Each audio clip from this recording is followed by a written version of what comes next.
OBC SC ST certificate নিয়ে গত 2 দিন থেকে অনেক রকম বিষয় শোনা যাচ্ছে। তো আমি আজকের এই ভিডিওটিতে আপনাদের সামনে ওবিসি এসসি এসটি মানে কাস্ট সার্টিফিকেট সম্পর্কে পুরো বিস্তারিত আলোচনা করছি, যে কি হচ্ছে, কি হবে।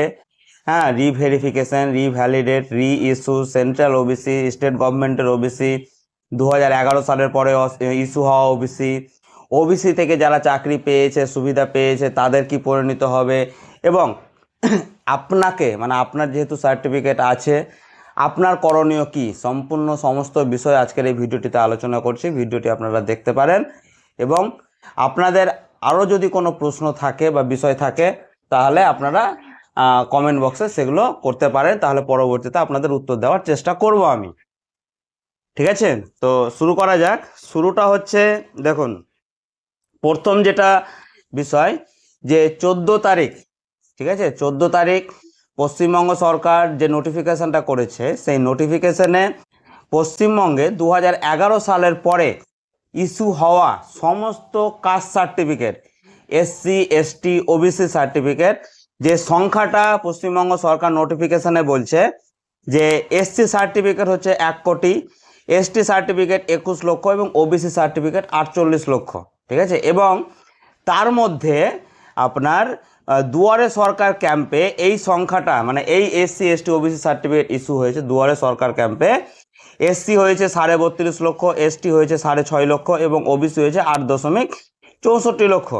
তো এই সংখ্যাটা টার্গেট করে, যে এই সংখ্যা যেগুলো দুয়ারে সরকার এসসি এসটি ওবিসি ইস্যু হয়েছে, সেই 47.8 লক্ষ ওবিসি মানে কাস্ট সার্টিফিকেটগুলোকে বেশি করে গুরুত্ব দিয়ে রিভেরিফিকেশন করার কথা বলা হয়েছে।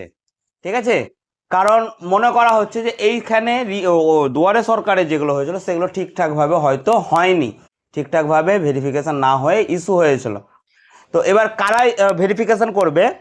ভেরিফিকেশন করার সম্পূর্ণ দেওয়া হয়েছে সেই সংশ্লিষ্ট অফিসকে, এসডি অফিসকে। মানে আপনার সার্টিফিকেটটা যে এসডি অফিস থেকে ইস্যু করা হয়েছে, সেই ইস্যুইং অথরিটি, সেই এসডি অফিসকে ভেরিফিকেশন করার দায়িত্ব দেওয়া হয়েছে।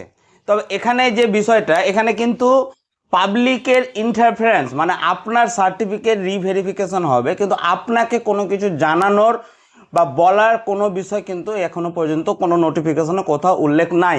সম্পূর্ণ দায়িত্বটাই হচ্ছে সংশ্লিষ্ট এসডি অফিসের। জনগণের এই বিষয়ে কোনো কিছু জানার বা জানানোর কোনো কথা কোথাও উল্লেখ নেই।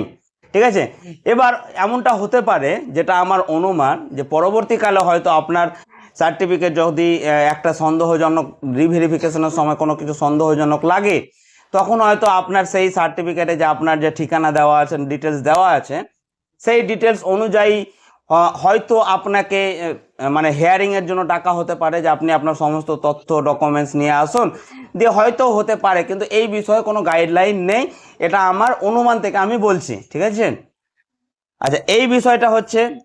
আচ্ছা, এরপরে যেটা মানে সব থেকে বেশি সবার মধ্যে যে চিন্তার বিষয়টা, যে আমাদের 2011 সালের পর থেকে পশ্চিমবঙ্গে আপনার 74টা নতুন ওবিসি কাস্ট আমাদের ওবিসিতে যুক্ত হয়েছিল, 74টা। ঠিক আছে, যেগুলো নিয়ে কেস করা হয়েছিল, একটা সংগঠন থেকে হাইকোর্টে কেস হয়েছিল। সেই কেসে যেটা বলা হয়েছিল যে এই জাতিগুলোকে ওবিসির সুবিধা দেওয়া হয়েছে শুধুমাত্র তাদের ধর্মীয় পরিচয়ের ভিত্তিতে, সঠিক প্রপার গাইডলাইন মেনে তাদেরকে ওবিসি রিজার্ভেশনের আওতায় নিয়ে আসা হয়নি, এরকম একটা অভিযোগ করে কেসটা করা হয়েছিল। এবং কেসটা করার পরে হাইকোর্ট থেকে অর্ডার হয়েছিল যে সেটাকে, সেই 74টা সাবকাস্ট উপজাতি যারা রয়েছে তাদেরকে ক্যান্সেল করার জন্য, তাদের ওবিসি সার্টিফিকেট মানে তাদেরকে ওবিসি থেকে ওবিসি সুরক্ষণ বা সংরক্ষণের সুবিধা না পায়, সেই ব্যবস্থাটা, অর্ডারটা করা হয়েছিল। কিন্তু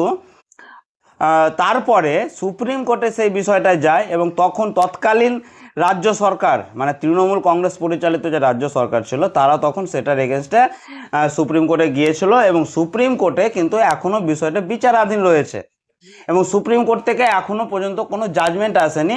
সুপ্রিম কোর্টে যেটা হয়েছিল, যে এটার উপর একটা স্টে অর্ডার দিয়েছিল, স্টে অর্ডার মানে যে হাইকোর্টের রায়টা এখনো ইমপ্লিমেন্ট হবে না, এটা আবার পুনর্বিবেচনা করবে, সুপ্রিম কোর্ট বিষয়টা আবার শুনবে দেখবে, তারপরে তখন সুপ্রিম কোর্ট সিদ্ধান্ত নেবে বা একটা জাজমেন্ট দেবে, কিন্তু সেটা এখনো বিচারাধীন বিষয় রয়েছে।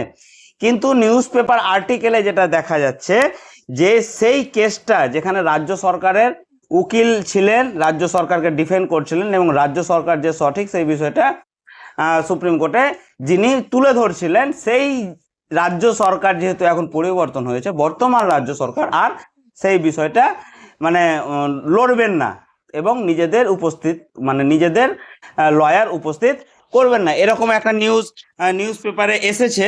কিন্তু এখনো পর্যন্ত এটা কতটা সঠিক সেটা হিয়ারিং না এলে বোঝা যাবে না, ঠিক আছে? তো এই বিষয়টা আচ্ছা, এবার এখানে ব্যাপার হচ্ছে যে প্রাক্তন রাজ্য সরকার এটা যখন সুপ্রিম কোর্টে গিয়েছিল তখন এরা একটা সার্ভে করে সুপ্রিম কোর্টে জমা দিয়েছিল।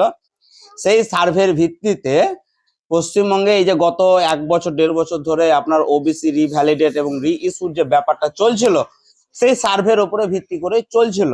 ফাইনাল জাজমেন্ট কিন্তু এখনো আসেনি, বিচারাধীন রয়েছে। এখন ফাইনাল জাজমেন্ট কি হবে, সুপ্রিম কোর্ট বিষয়টা কিভাবে সিদ্ধান্ত নেবে সেটা সময় আসলে বোঝা যাবে।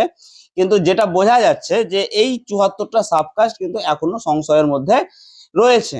এবার এখানে আরেকটা যেটা ভয় সবার মধ্যে রয়েছে যে এই যে সংরক্ষণের সুবিধা নিয়ে যারা বিভিন্ন প্রকল্প, বিশেষ করে যেমন লক্ষ্মীর ভান্ডার বা সরকারি চাকরি, সরকারি স্কিম, বিভিন্ন জাতিগত যে স্কিমগুলো, এইসব সুবিধাগুলো যারা নিয়ে আছে, চাকরি পেয়েছে, তাদের পরিস্থিতি বা পরিণতিটা কি হবে, এই দুটোর মাঝখানে এবার আমি যেটা বুঝতে হবে আপনাদের যে দেখুন, এখানে রাজ্য সরকার রিভেরিফিকেশনের যে কথাটা বলেছে, সেইখানে যদি দেখা যায় যে আপনি ওই 74টা সাবকাস্টের মধ্যে পড়েছেন, ঠিক আছে, এবং সেটা দেখা গেল সুপ্রিম কোর্ট থেকে বা হাইকোর্টের অর্ডারটাই রেখে দিল এবং সেই 74টা সাবকাস্ট ওবিসি সংরক্ষণ সুবিধা থেকে বঞ্চিত হলো, তাহলে অতীতের এরকম অনেক জাজমেন্ট আছে যেখানে দেখা গেছে যে বর্তমানে প্রচলিত আইন অতীতের উপরে প্রয়োগ হবে না।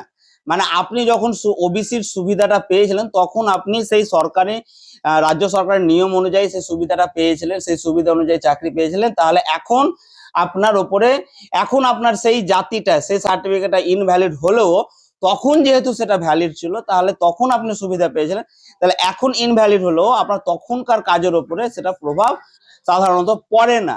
কিন্তু কি হবে কি না হবে সেটা সময় আসলে বোঝা যাবে, কিন্তু এরকম সাধারণত হয়ে থাকে।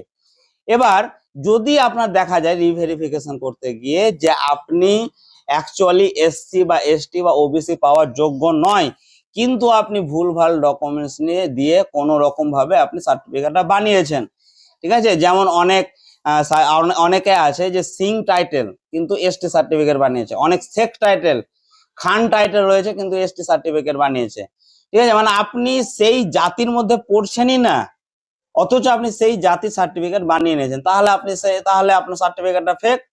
এবার যদি আপনার সার্টিফিকেটটা বানানোর পদ্ধতিটাই ভুল প্রমাণিত হয়, কথাটা বুঝে দেখেন, এখানে যদি প্রমাণিত হয় যে আপনি যে পদ্ধতিতে সার্টিফিকেটটা বানিয়েছেন আপনার সেই পদ্ধতিটাই ভুল এবং সেই ভুল পদ্ধতিতে আপনি সার্টিফিকেট বানিয়ে একটা সুবিধা, চাকরি বা লক্ষ্মীর ভান্ডার বা কোনো একটা সরকারি সুবিধা নিয়েছেন, তাহলে তখন আপনার প্রবলেম হবে। তাহলে আপনার প্রবলেম হবে যে আপনি ফেক সার্টিফিকেট বানিয়ে আসল চাকরির সুবিধা নিয়েছেন।